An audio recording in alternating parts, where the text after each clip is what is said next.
Shalom Bapak Ibu, bagaimana kabarnya? Luar biasa ya, sesuai dengan apa yang saya pernah katakan bahwa di minggu ketiga kita akan belajar tentang perkataan Yesus atau aku adalah aku di dalam Yohanes, Injil Yohanes. Dan hari ini kita sudah mencapai yang ke-7, yang terakhir saudara ya. Yang terakhir, perkataan Kristus yang terakhir, yaitu I am the resurrection and the life. Aku adalah kebangkitan dan hidup. Namun sebelumnya kita bisa melihat di sini yang pertama kita belajar di dalam Yohanes 8 ayat 12 di situ. Jesus the light of the world, yaitu Tuhan Yesus adalah terang dunia. Ini kita sudah pelajari ya. Yohanes 8 ayat 12 dikatakan, maka Yesus berkata pula kepada orang banyak, katanya, akulah terang dunia, barang siapa mengikut aku ia tidak akan berjalan dalam kegelapan, melainkan akan mempunyai hidup yang terang. Ya, sehingga mempunyai hidup, kalau kita berjalan bersama dengan Tuhan, kita tidak akan ada di dalam kegelapan karena sinar Tuhan memancar di dalam kehidupan kita senantiasa. Nah, ini harap diingat Bapak Ibu dikasih Tuhan. Kemudian berikutnya, Jesus is the way, the truth and the life. Tuhan Yesus adalah jalan, kebenaran dan hidup. Di dalam Yohanes 14 ayat 6 dikatakan, kata Yesus kepadanya, akulah jalan, kebenaran dan hidup. Tidak ada seorang pun sampai atau datang kepada Bapa kalau tidak melalui aku. Jalan, kebenaran dan hidup. Tuhan Yesus adalah jalannya, Tuhan Yesus adalah kebenarannya, dan Tuhan Yesus adalah hidup. Karena itu kita terus melekat kepada Tuhan sebagai jalan, kebenaran dan hidup. Berikutnya kemudian saya mengkhotbahkan tentang Jesus the bread of life. Apa saudara? Yesus adalah roti hidup. Dikatakan Yesus berkata, akulah roti hidup. Barang siapa datang kepadaku, ia tidak akan lapar lagi. Dan barang siapa percaya kepadaku, tidak akan haus lagi. Percaya kepada Kristus yang memberikan roti kehidupan saudara, yaitu makanan rohani di dalam kehidupan kita, sehingga kita tidak haus lagi. Ya, rohani kita tidak lagi mencari-cari kemana-mana, tetapi kita mantap senantiasa bersama dengan Tuhan. Itulah arti daripada roti hidup. Kemudian berikutnya, Jesus is the door. Di dalam Yohanes 10 ayat 9 dikatakan, akulah pintu, barang siapa masuk melalui aku ia akan selamat, dan ia akan masuk dan keluar dan menemukan padang rumput. Seperti kebiasaan di Israel, pintu artinya ketika semua domba-domba sudah masuk, biasanya gembala itu tidur di sebelahnya pintu itu saudara, sehingga domba-domba tidak akan bisa keluar kalau tidak melewati gembalanya. Demikian juga dalam kehidupan kita, kalau Yesus menjadi pintu kehidupan di dalam kehidupan kita, pasti kita akan keluar dengan hal-hal yang baik, dengan hal-hal yang baru, dengan hal-hal yang sifatnya rohani di dalam kehidupan kita senantiasa. Kemudian berikutnya yang kemarin itu, Jesus the good shepherd. Tuhan Yesus adalah gembala yang baik. Dikatakan Yohanes 10:11, akulah gembala yang baik. Gembala yang baik memberikan nyawanya bagi domba-dombanya. Ya, rela berkorban bagi kita semua. Dia sudah memberikan nyawanya bagi kita semua. Kenapa? Karena dia domba yang baik. Seperti Daud ya, dikatakan di dalam kitab Samuel ya, bahwa dia itu adalah seorang gembala. Sehingga kalau gembala itu didatangi oleh beruang, didatangi oleh serigala, maka gembala itu yang akan menghadapinya. Berani mati saudara demi domba-dombanya. Demikian juga Yesus sudah mengorbankan hidupnya bagi kita semua. Dia sudah mati bagi kita semua karena dia adalah gembala yang baik yang memberikan hidupnya bagi kita semua, sehingga kita semua beroleh kehidupan. Yang terakhir kemarin adalah I am the true vine. Aku adalah apa saudara? Pokok anggur. I am the true vine. Di dalam Yohanes 15 ayat 1 dikatakan, akulah pokok anggur yang benar dan Bapakulah pengusahanya. Setiap ranting padaku yang tidak berbuah dipotongnya, dan setiap ranting yang berbuah dibersihkannya supaya lebih banyak berbuah. Pokok anggur kita dalam menempel kepada Kristus. Jadi kalau kita ada sesuatu hal yang tidak baik, dibersihkan saudara. Kamu memang sudah bersih karena firman yang telah kukatakan kepadamu. Tinggallah di dalam aku dan aku di dalam kamu, sama seperti ranting tidak dapat berbuah dari dirinya sendiri. Kalau ia tidak tinggal dalam pokok anggur, demikian juga kamu tidak berbuah jika kamu tidak tinggal di dalam aku. Senantiasa tinggal di dalam Tuhan, melekat di dalam Tuhan, sehingga sari-sari ilahi yang daripada Tuhan itu memancar di dalam kehidupan kita. Sari-sari ilahi apa yang memancar dalam hidup kita? Kasih Tuhan yang tiada berkesudahan, itu juga memancar dalam kehidupan kekristenan kita. Dan selebihnya saudara bisa mempelajari sendiri, itu sudah disampaikan saudara. Sehingga sari-sari ilahi itu muncul di dalam kehidupan kita senantiasa. Kita menjadi orang yang benar-benar menjadi serupa seperti Kristus. Karena pokok anggur adalah Kristus, maka ranting-rantingnya itu berbau, berasa saudara, seperti Kristus juga di dalam kehidupan kita. Ketika kita belum nyampe ke sana saudara, melekat terus kepada Kristus, sehingga kita senantiasa mengalirkan aliran-aliran damai sejahtera, sukacita, kasih kita mengalir saudara di dalam kehidupan kita semua. Dan hari ini kita belajar yang terakhir, I am the resurrection and the life. Aku adalah kebangkitan dan hidup. Ini biasanya khotbah bulan April Paskah saudara, tapi karena harus 7 maka saya selesaikan hari ini. Nanti mungkin mulai bulan November minggu pertama masih ada the 7 deadly sin yang terakhir saudara ya, last yang terakhir.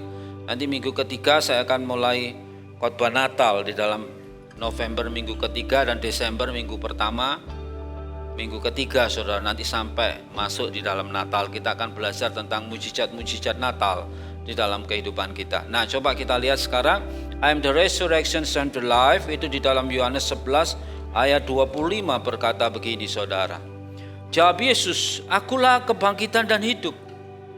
Barang siapa percaya kepadaku, ia akan hidup walaupun ia sudah mati.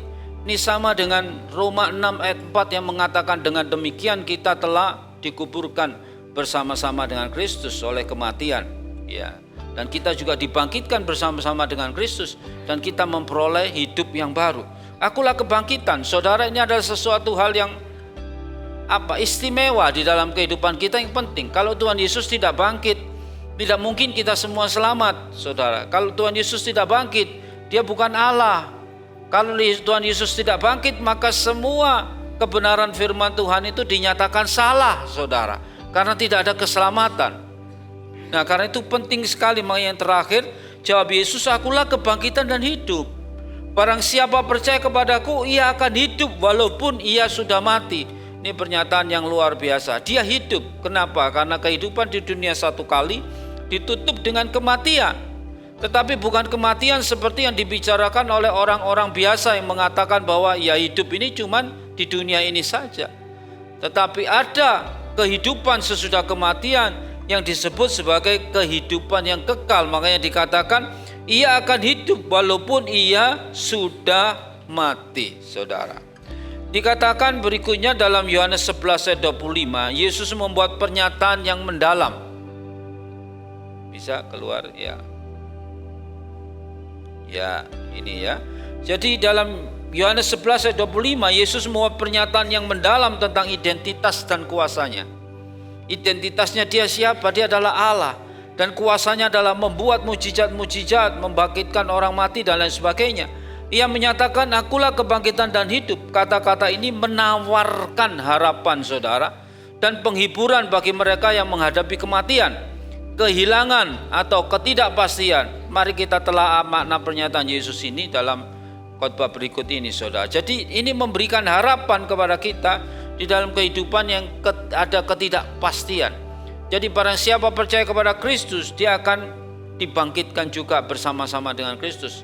Seperti Rasul Paulus tulis dalam pengajarannya di dalam Roma 6 ayat 4 ketika kita dibaptis. Saya biasa memakai ayat itu saudara. Kita dibangkitkan bersama, dikuburkan bersama dengan Kristus, dan kita semua dibangkitkan bersama dengan Kristus. Nah, seperti biasa kita akan telaah kata-katanya dulu di dalam bahasa aslinya. Kata kebangkitan itu ditulis dengan kata anastasis atau kebangkitan. Ada beberapa arti dari kebangkitan itu. Secara intransitif, hidup kembali setelah mati.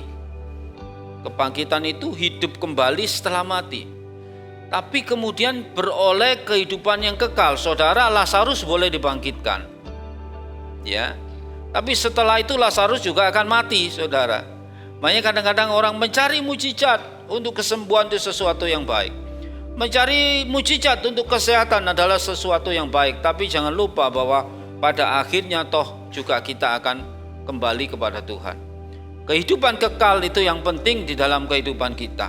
Nah, anastasis itu di dalam Matius 22 ayat 23 secara intransitif hidup kembali setelah mati. Seperti dikatakan pada hari itu datanglah kepada Yesus beberapa orang Saduki yang berpendapat bahwa tidak ada kebangkitan. Mereka bertanya kepadanya. Jadi kata kebangkitan itu betul-betul suatu kebangkitan dari kematian. Ya, kepastian kebangkitan dari kematian. Kemudian anastasis juga bisa berkata ya, atau bisa berarti secara metonimi ya mengarah kepada Yesus sendiri. Kalau kita mengatakan bahwa aqua itu adalah air, maka Yesus itu adalah kebangkitan itu sendiri. Itu namanya metonimi, saudara, yaitu pencipta kebangkitan itu sendiri. Di dalam Yohanes 11 ayat 25 dikatakan, akulah kebangkitan. Jadi kebangkitan itu siapa? Ya Yesus sendiri, saudara. Sama dengan kita mengatakan aqua itu apa? Air. Yesus itu apa? Kebangkitan. Jadi Yesus identik dengan kebangkitan itu sendiri. Makanya kalau nanti saya akan cerita beberapa tentang teori-teori kebangkitan, saudara. Ada teori-teori yang salah. Di dalam Yohanes 11 ayat 25 jelas, akulah kebangkitan dan hidup.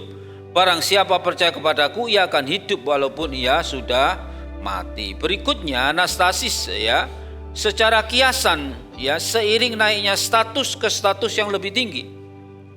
Di dalam Lukas 2 ayat 34 dikatakan, lalu Simeon memberkati mereka dan berkata kepada Maria ibu anak itu, sesungguhnya anak ini ditentukan untuk menjatuhkan atau membangkitkan banyak orang. Jadi kata membangkitkan secara kiasan itu juga membangkitkan kehidupan kita dari keterpurukan menjadi bangkit. Dan bangkit itu kita terus menjadi perkasa. Kita menjadi orang-orang yang kuat di dalam Tuhan. Jadi kebangkitan itu menambah dari posisi kita yang lemah menjadi posisi yang lebih kuat, lebih kuat, lebih kuat, dan lebih kuat, saudara ya. Berikutnya, saudara, kita melihat kata soe. Soe ini adalah kata hidup, saudara, ya, atau kehidupan. Kehidupan di dalam soe itu bisa berarti kehidupan fisik. Di dalam Roma 8 ayat 38. Kebalikan dari thanatos atau kematian, saudara.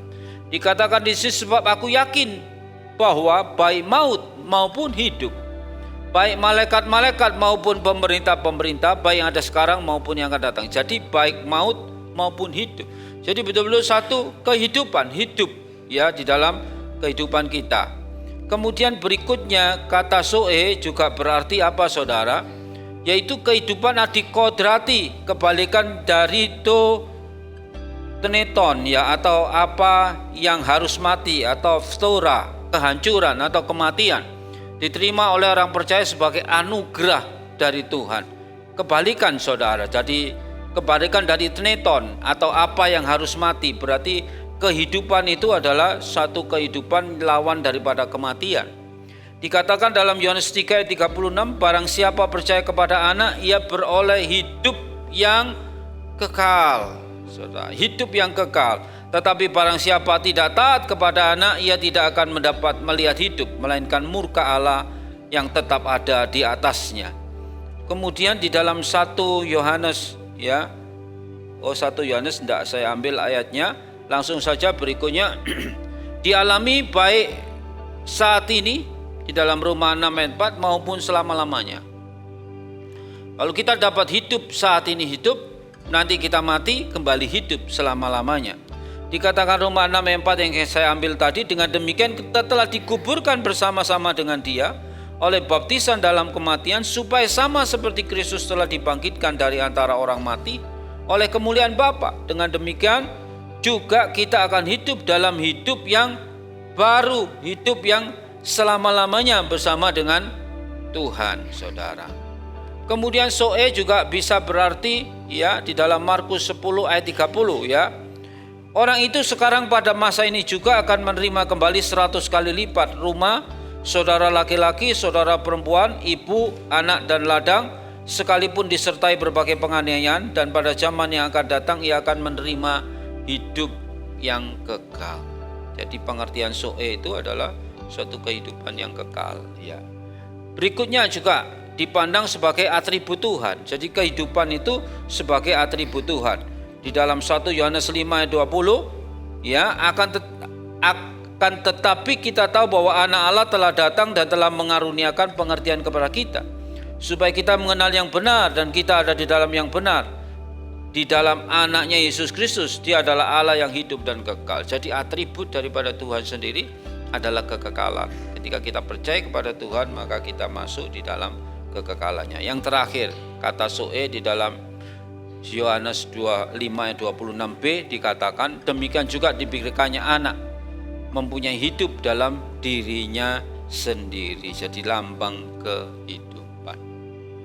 Bukti daripada kehidupan Kristus apa, saudara? Setelah dia disalibkan dan mati, maka kemudian dia bangkit. Makanya saya terangkan tentang ini, saudara.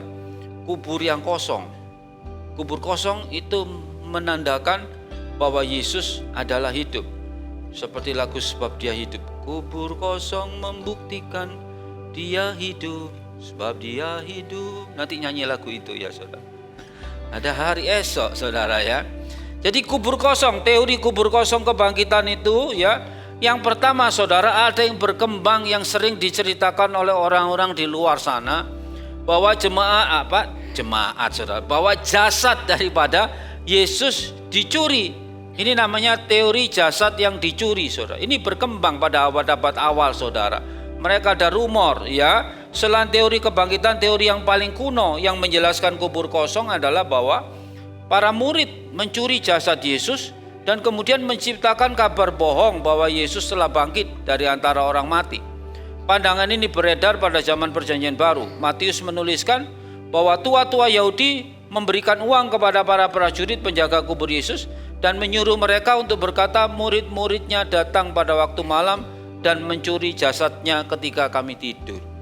Jadi sudah berusaha mereka untuk menggagalkan keilahian Yesus dengan memberikan satu rumor bahwa jasad Yesus itu dicuri.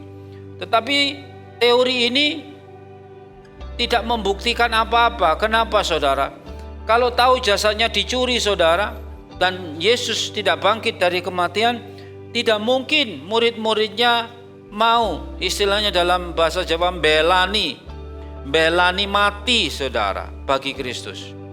Mereka semua menjadi martir. Kenapa? Karena mereka tahu bahwa Yesus itu bangkit dari kematian. Mereka tahu bahwa Yesus itu adalah Allah. Kalau Yesus manusia biasa yang mati, kemudian jasanya dicuri, saudara, tidak tahu buat apa kita bela-bela. Kan tidak ada artinya, saudara. Kan tidak ada artinya. Kenapa murid-murid semua 12 itu bisa menjadi martir? Iya kan? Petrus disalib terbalik, Thomas ditombak mati, saudara. Ada Bartolomeus yang dikuliti hidup-hidup. Kenapa mereka mau semua melakukan itu demi Yesus? Karena mereka yakin bahwa Yesus itu bangkit dari kematian. Jadi kita jangan pernah meremehkan kebangkitan Kristus. Kita menjadi orang Kristen jangan pernah meremehkan, cuma begitu saja. Tidak, tapi kebangkitan itu menandakan bahwa Dia adalah hidup. Dia yang memberi kehidupan kepada kita, Dia yang memberi kekekalan kepada kita. Kemudian berikutnya ada teori yang disebut sebagai teori pingsan. Pernah dengar tidak teori pingsan? Mungkin di luar sana mereka cerita, saudara, ada pembahasan tentang Kristus 52 atau 62 atau 70 atau berapa membuktikan bahwa Yesus bukan Tuhan. Itu di YouTube ada, saudara. Jangan mengikuti hal-hal yang demikian. Itu hal-hal yang absurd, yang saudara, tidak membuktikan apa-apa dalam kehidupan kekristenan kita. Teori pingsan ini dikatakan dipromosikan oleh seorang pakar dari Jerman, namanya Paulus juga, dalam bukunya The Passover Plot, atau saudara, plotnya Paskah, yang berpendapat bahwa Yesus sesungguhnya tidak mati di kayu salib, tetapi pingsan dan kemudian dipulihkan kesadarannya di dalam kubur. Mengacu pada kenyataan bahwa penyaliban adalah sebuah kematian yang prosesnya lambat dan menyakitkan dan sering memakan waktu berhari-hari. Jadi teori ini dalam bukunya The Passover Plot itu menceritakan bahwa Yesus itu sudah terlanjur mengakui sebagai orang Yahudi sebagai penyelamat. Kemudian dia khawatir dia tidak akan sampai. Kemudian dia membuat teori konspirasi. Dia mencoba mendekati Yudas Iskariot supaya dia mengkhianati dia. Kemudian dia itu mengolok-olok kaisar supaya dia disalibkan. Lah, disalibkannya dia merekayasa supaya disalib hari Jumat. Karena pada awal hari Sabat itu mesti diturunkan, tidak boleh ada orang disalib. Jadi itu teorinya, ini teori rekayasa. Kemudian dia bekerja sama dengan Yusuf Arimatea supaya kalau dia turun dari saudara, dari salib kemudian diusung, dimasukkan ke kuburnya dan lain sebagainya. Jadi teori itu mengarang teori tentang Tuhan Yesus itu tidak bangkit tetapi dia pingsan. Kemudian dia menyuruh berkata bahwa dia akan menemui murid-muridnya di Galilea. Tetapi karena dia sudah kehabisan kekuatan, dia akhirnya mati, diletakkan di dalam kubur yang tidak diketahui seperti apa. Ini teori namanya teori pingsan, saudara. Dan ini disangkal tidak mungkin. Kalau ini terjadi, nggak mungkin juga sama murid-murid itu bisa membelani Yesus sedemikian rupa. Itu suatu hal yang tidak mungkin, saudara, terjadi, saudara. Kemudian teori yang ketiga disebut teori kubur yang salah. Teori kubur yang salah ini apa? Teori kubur yang salah dipopulerkan oleh seorang ahli yang menulis buku The Historical Evidence for the Resurrection of Jesus Christ. Jadi bukti sejarah tentang kebangkitan daripada Kristus. Dalam buku tersebut dia berpendapat bahwa fakta-fakta di balik tradisi kebangkitan Yesus Kristus adalah sebagai berikut. Karena ada banyak kubur yang berada di sekitar tempat Yesus dimakamkan, para wanita yang bermaksud mengunjungi kubur Yesus pada hari Minggu pagi bingung untuk menentukan kubur mana yang menjadi kubur Yesus. Padahal sudah ditentukan bahwa kuburnya itu adalah kubur daripada Yusuf Arimatea. Tidak mungkin keliru. Kemudian dikarang lagi bahwa saking bingungnya orang-orang itu melihat seorang lelaki di kubur lain, pria, dianggap pria itu adalah malaikat. Jadi teori-teori ini yang menyangkal tentang kebangkitan Kristus, saudara jangan lupa tidak main-main. Ketika teori kebangkitan Kristus itu disangkal, maka Kristus itu bukan Tuhan, maka dia bukan penyelamat kita. Nah, teori yang benar adalah teori kebangkitan yang ada di dalam Perjanjian Baru. Teori jasad yang dicuri, teori pingsan, teori kubur yang salah sama sekali tidak sahih. Sesungguhnya hanya ada satu penjelasan untuk fakta mengenai kubur yang kosong sesuai dengan keterangan di dalam Perjanjian Baru. Matius 28 ayat 1 sampai 8, Markus 16 ayat 1 sampai 8, Lukas 24 ayat 1 sampai 8, Yohanes 20 ayat 1 sampai 8. Bahkan Rasul Paulus memberikan kesaksian dalam 1 Korintus 15 ayat 3-4. Yesus Kristus bangkit dari antara orang mati dan setelah melewati waktu untuk mengajar kepada pengikutnya, dia naik ke surga. Saya bacakan contohnya di dalam Matius 28 ayat 1 sampai 8. Ini yang menjadi pegangan kita tentang kebangkitan Kristus. Dikatakan begini, setelah hari Sabat lewat menjelang menyingsingnya fajar pada hari pertama minggu itu, pergilah Maria Magdalena dan Maria yang lain menengok kubur itu. Maka terjadilah gempa bumi yang hebat sebab seorang malaikat Tuhan turun dari langit dan datang ke batu itu dan menggulingkannya lalu duduk di atasnya. Wajahnya bagaikan kilat dan pakaiannya putih bagaikan salju. Dan penjaga-penjaga itu gentar ketakutan dan menjadi seperti orang yang mati. Akan tetapi malaikat itu berkata kepada perempuan-perempuan itu, janganlah kamu takut sebab aku tahu kamu mencari Yesus yang disalibkan itu. Ia tidak ada di sini sebab ia telah bangkit sama seperti yang telah dikatakannya. Mari lihatlah tempat ia berbaring dan segeralah pergi dan katakanlah kepada murid-muridnya bahwa ia telah bangkit dari antara orang mati. Ia mendahului kamu ke Galilea, di sana kamu akan melihat dia. Sesungguhnya aku telah mengatakannya kepadamu. 28. Mereka segera pergi dari kubur itu dengan takut dan sukacita yang besar dan berlari cepat-cepat untuk memberitahukannya kepada murid-murid Yesus. Ini adalah berita kesaksian daripada Perjanjian Baru yang sahih, yang valid.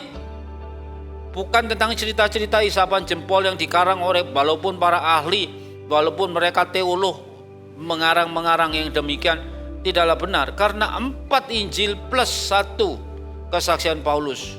Kesaksian Paulus di dalam 1 Korintus 15 ayat 3 berkata, sebab yang sangat penting telah kusampaikan kepadamu, yaitu apa yang telah kuterima sendiri, ialah bahwa Kristus telah mati karena dosa-dosa kita sesuai dengan kitab suci. Ayat 4, bahwa ia telah dikuburkan dan bahwa ia telah dibangkitkan pada hari yang ketiga sesuai dengan kitab suci. Jadi sudah 5 kesaksiannya, sudah 5. Ini kesaksian yang sudah pas, saudara.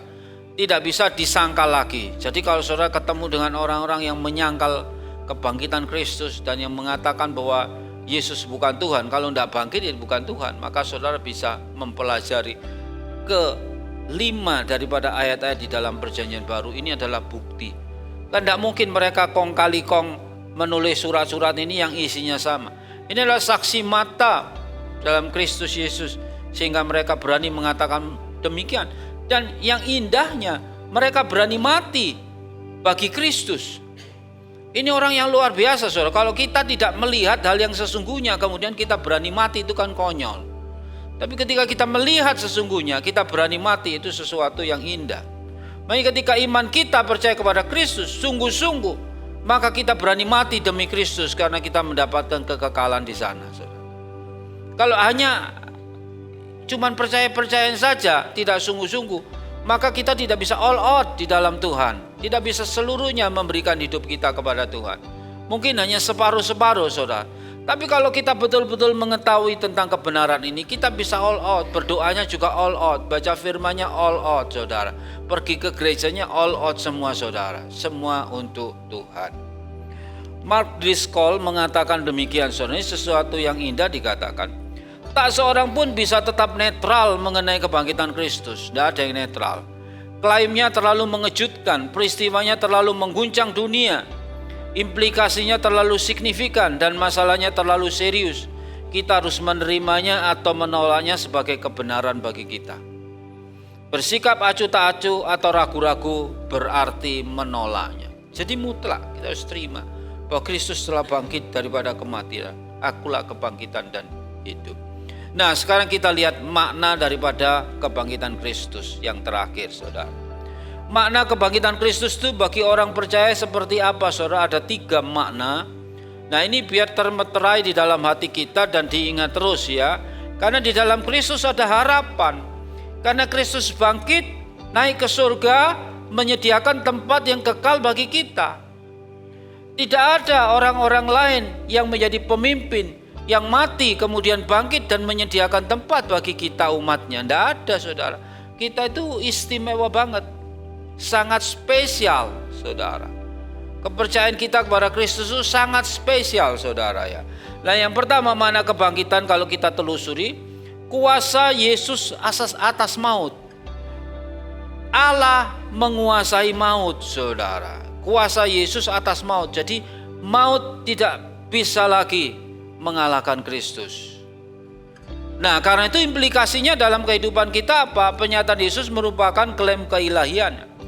Dengan mengatakan akulah kebangkitan dan hidup, Yesus menegaskan otoritas dan kuasa ilahinya atas hidup dan mati. Berarti hidup dan mati kita ada di tangan Kristus.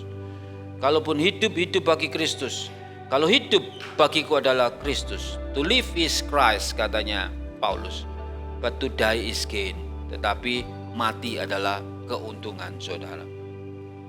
Di dalam Wahyu 1 ayat 17-18 jelas sekali tentang keberadaan Yesus sebagai Allah. Dan dia menguasai alam maut.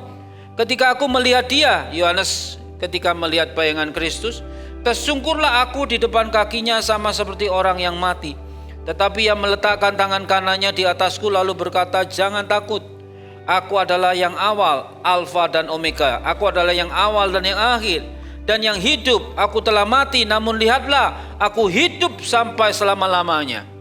Dan aku memegang segala kunci maut dan kerajaan maut. Jadi maut tidak ada lagi sengatnya di dalam kehidupan kita bersama dengan Kristus.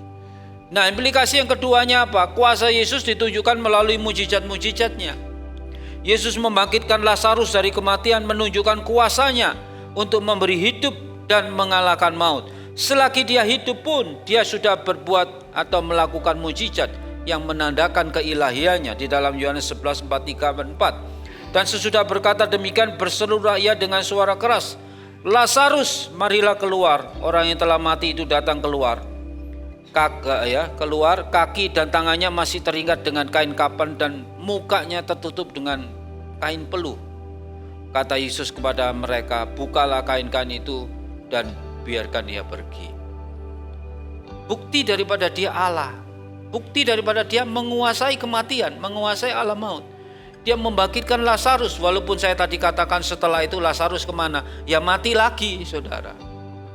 Dibangkitkan terus kemana? Ya mati lagi. Tapi mati beroleh hidup yang kekal, nanti ada di dalam langit baru dan bumi baru bersama-sama dengan kita semua yang nyusul.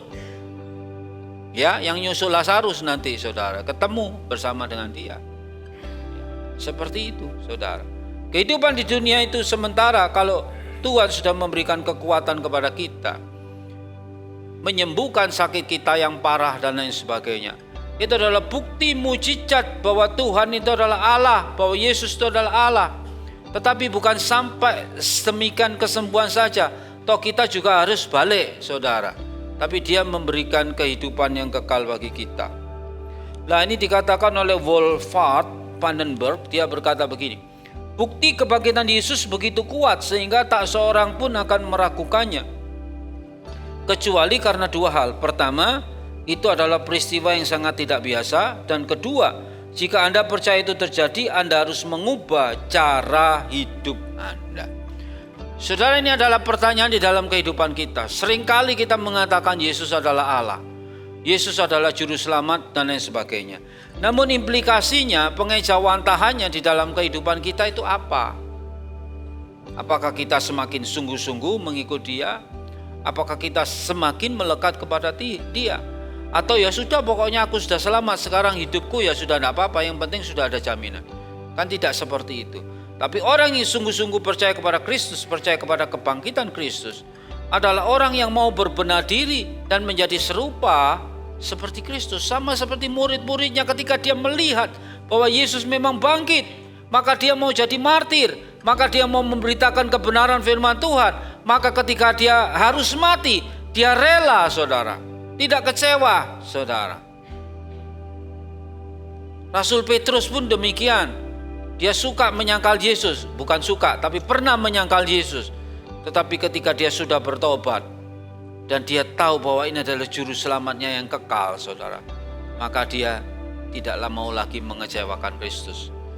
Ya, ketika ada penyerbuan di Roma dan dia ditangkap, dia disuruh melarikan diri oleh murid-muridnya.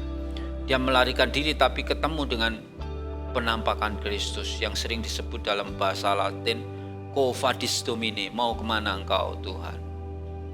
Iterum Roma venio crucifixi, kembali ke Roma untuk disalibkan kedua kali. Saat itu hati Petrus hancur saudara, kemudian dia mau rela demi Kristus. Dia disalib terbalik dan mati saudara. Ya mati sungguhan, tapi dia percaya sungguh kepada Kristus karena dia mengalami Kristus, mengalami kebangkitannya saudara, sehingga dia sungguh-sungguh di dalam Tuhan. Kadang-kadang iman percaya kita itu kurang sungguh-sungguh karena kita belum mengalami Kristus di dalam kehidupan kita, belum sungguh-sungguh percaya di dalam kehidupan kita. Tapi ketika kita sungguh-sungguh percaya, maka iman kita menjadi jaminan di dalam kehidupan kita semua. Kemarin saya mengikuti saudara pertemuan pendeta di Selatan 1, berbicara tentang manajemen. Manajemen gereja itu harus begini-begini supaya manajemennya bagus. Yaitu harus ada POEC, planning, harus ada organizing, harus ada actuating, dan harus ada controlling. Ya bagus saudara, tapi saya juga membuktikan bagaimana gereja-gereja mega church yang sudah menggunakan manajemen itu, ketika dilanda oleh COVID juga habis jemaahnya saudara, dan tidak kembali. Itu menandakan apa saudara? Banyak yang seperti itu. Sudah hampir di Semarang itu sudah hampir 1000 begitu kena COVID, kemudian tidak kembali. Tinggal berapa saudara? 300. Nah kemudian apakah orang-orang yang sudah di manajemen dengan baik itu betul-betul akan mengikuti manajemen itu dan kembali ke gereja? Mustahil. Kalau mereka tidak percaya kepada Kristus, mereka hanya ikut-ikutan saja datang ke gereja. Mereka hanya kepingin daripada sumpek di rumah pergi ke gereja, daripada tidak bisa nyanyi di gereja saudara, daripada tidak bisa nangis di gereja. Tapi hanya sebagai pelarian, bukan sebagai sesuatu yang betul-betul mengagungkan Tuhan di dalam penyembahan. Oh aku tahu Yesus sudah menebus aku, dia adalah hidup, dia sudah bangkit, maka aku harus melakukan perkara-perkara yang dahsyat saudara. Nah itu saudara, manajemen tanpa pengertian yang khusus, tanpa saudara percaya kepada Kristus dengan sungguh, maka ada waktunya juga nanti juga akan hilang. Banyak mega church yang demikian saudara, setelah ditinggal oleh pemimpinnya, jemaahnya runtuh. Kenapa? Karena kesungguhan hati kepada Kristusnya tidak sungguh-sungguh kepada Kristus, tapi kepada pribadi demi pribadi. Nah, ini berbahaya, saudara. Kita mau supaya Kristus itu pegangan kita. Siapapun gembalanya, siapapun saudara, tetap Kristus yang menjadi andalan dalam kehidupan kita semua. Amin. Kemudian yang kedua, kita lihat implikasi yang kedua. Harapan kebangkitan. Kebangkitan Kristus itu membuat harapan kebangkitan dalam hidup kita, yaitu orang percaya akan tetap hidup setelah kematian. Ini indah kan? Kita tidak bisa membayangkan karena kita itu diciptakan oleh Allah. Kita tidak bisa membayangkan pikiran Allah. Kalau Allah bisa membayangkan apa yang kita pikirkan, saudara. Kalau dikatakan orang percaya akan tetap hidup setelah kematian, hidup di sini adalah yaitu kehidupan kekal setelah kematian, saudara. Dikatakan Yesus berjanji bahwa mereka yang percaya kepadanya akan tetap hidup setelah kematian jasmani, mengalami hidup kekal dan bersatu kembali dengan Allah. Ini bukan isapan jempol, tetapi ini adalah janji yang sungguh-sungguh diberikan Kristus kepada orang yang percaya. Pada dasarnya manusia itu sebelum dia percaya segala sesuatu, secara ontologis ya, kalau dalam bicara soal filsafat, saudara, secara ontologis di dalam kehidupan diri manusia itu mengenal sesuatu yang diagungkan. Nah, yang diagungkan itu sebetulnya adalah Tuhan. Nah, mereka menemukan cara-cara mereka sendiri dengan menyembah batu, menyembah patung, menyembah apa dan lain sebagainya, untuk merefleksikan diri bahwa mereka mengakui sesuatu yang agung, sesuatu yang maha. Nah, kekristenan memberi jawaban di dalam perjanjian PL dan PB, saudara. Kenapa? Karena orang itu mereka-reka dirinya tentang Tuhan, sehingga mereka membuat penyembahan Allah mereka sendiri, saudara. Tapi kalau kita yang percaya kepada Yesus Kristus Tuhan, tumpuan hidup kita adalah Tuhan yang menyatakan diri kepada kita melalui Alkitab, Perjanjian Lama dan Perjanjian Baru. Sehingga kita sudah pasti tahu ini adalah maunya Tuhan seperti ini, saudara. Nah, berbahagialah kita yang percaya kepada Kristus, saudara. 2 Korintus 5 ayat 8 berkata begini, sebab hidup kami adalah hidup karena percaya, bukan karena melihat. Tetapi hati kami tabah dan terlebih suka kami beralih dari tubuh ini untuk menetap pada Tuhan. Sebab itu juga kami berusaha, baik kami diam di dalam tubuh ini maupun kami diam di luarnya, supaya kami berkenan kepadanya. Ini Rasul Paulus menuliskan kepada jemaat di Korintus, saudara. Sebab hidup kami adalah hidup karena percaya, bukan karena melihat. Ya, iman itu kan percaya, saudara. Nanti Tuhan baru membuktikan di dalam kehidupan kita bagaimana iman kita itu berhasil di dalam setiap kehidupan kita. Oh, ternyata Tuhan seperti ini, saudara. Maka itu dikatakan bukan karena melihat, tetapi hati kami tabah dan terlebih suka kami beralih dari tubuh untuk menetap pada Tuhan. Sebab itu juga kami berusaha, bahwa kami diam di dalam tubuh yang sekarang ini ada, maupun kami diam di luarnya, supaya kami berkenan kepadanya. Nah, yang kedua, ya, hidup yang kekal itu dimulai dari sekarang. Ini pokok poinnya, harapan tentang kebangkitan, saudara. Kenapa hidup yang kekal dimulai dari sekarang? Pernyataan Yesus juga menyiratkan bahwa hidup kekal dimulai saat ini. Ketika orang percaya mengalami hubungan yang semakin erat dengan Allah dan hidup sesuai dengan kehendaknya. Dimulai dari sekarang ini, hubungan kita semakin erat kepada Allah, ya, dan Allah hidup sesuai dengan kehendaknya. Itu yang penting, saudara.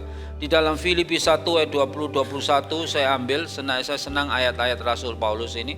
Dia berkata begini, sebab yang sangat kurindukan dan kuharapkan ialah bahwa aku dalam segala hal tidak akan beroleh malu, melainkan seperti sedia kala, demikian pun sekarang Kristus dengan nyata dimuliakan di dalam tubuhku, baik oleh hidupku maupun oleh matiku. Bagaimana kita bisa mempermuliakan hidup, mempermuliakan Kristus di dalam kehidupan kita, seperti Rasul Paulus katakan ini, baik oleh hidupku maupun oleh matiku. Karena bagiku hidup adalah Kristus dan mati adalah keuntungan. Jadi dia mau berjeri lelah demikian rupa. Kenapa? Karena dia tahu hasil akhirnya. final destination-nya dia bersama dengan Tuhan. Baik oleh hidupku, baik oleh matiku. Ya, dalam segala hal ya tidak akan beroleh malu, saudara. William Lane Craig, saudara, ini seorang teolog, berkata begini, fakta sederhana bahwa persekutuan Kristen yang didirikan atas dasar keyakinan akan kebangkitan Yesus muncul dan berkembang pesat di kota tempat ia dieksekusi dan dikuburkan merupakan bukti kuat atas historisitas makam yang kosong, saudara. Ketika kita percaya bahwa Kristus bangkit dari antara mati, maka kita bisa memiliki pengharapan akan kebangkitan, saudara. Dan yang terakhir, yang ketiga adalah makna daripada kebangkitan Kristus. Hidup dalam terang kebangkitan. Nah, hidup kita ada dalam terang kebangkitan itu bagaimana kita dapat menghadapi kematian dengan harapan. Lu kok sudah ngomong mati, Pak? Iya, saudara, setiap hari itu ada orang mati, saudara. Kalau seluruh dunia itu mungkin satu hari bisa 3, 4, sampai 10, sampai 100 orang mati. Ya, kita dapat menghadapi kematian dengan harapan. Kenapa? Karena kuasa Yesus atas kematian memberi kita keyakinan dan harapan dalam menghadapi kefanaan, mengetahui bahwa Dia dapat mengatasi bahkan keadaan yang paling gelap sekalipun. Ini harapan kita satu-satunya. Apa yang paling ditakuti oleh manusia? Mati, saudara. Hutang, ya masih takut-takut sendiri sedikit, nanti bisa dikemplang, enggak apa-apa, gitu, saudara. Anak-anak melarikan diri. Apalagi penyiksaan, takut. Kenapa? Karena mati, saudara. Kalau sudah mati itu yang paling menakutkan. Makanya nomor 1 itu yang paling menakutkan adalah kematian.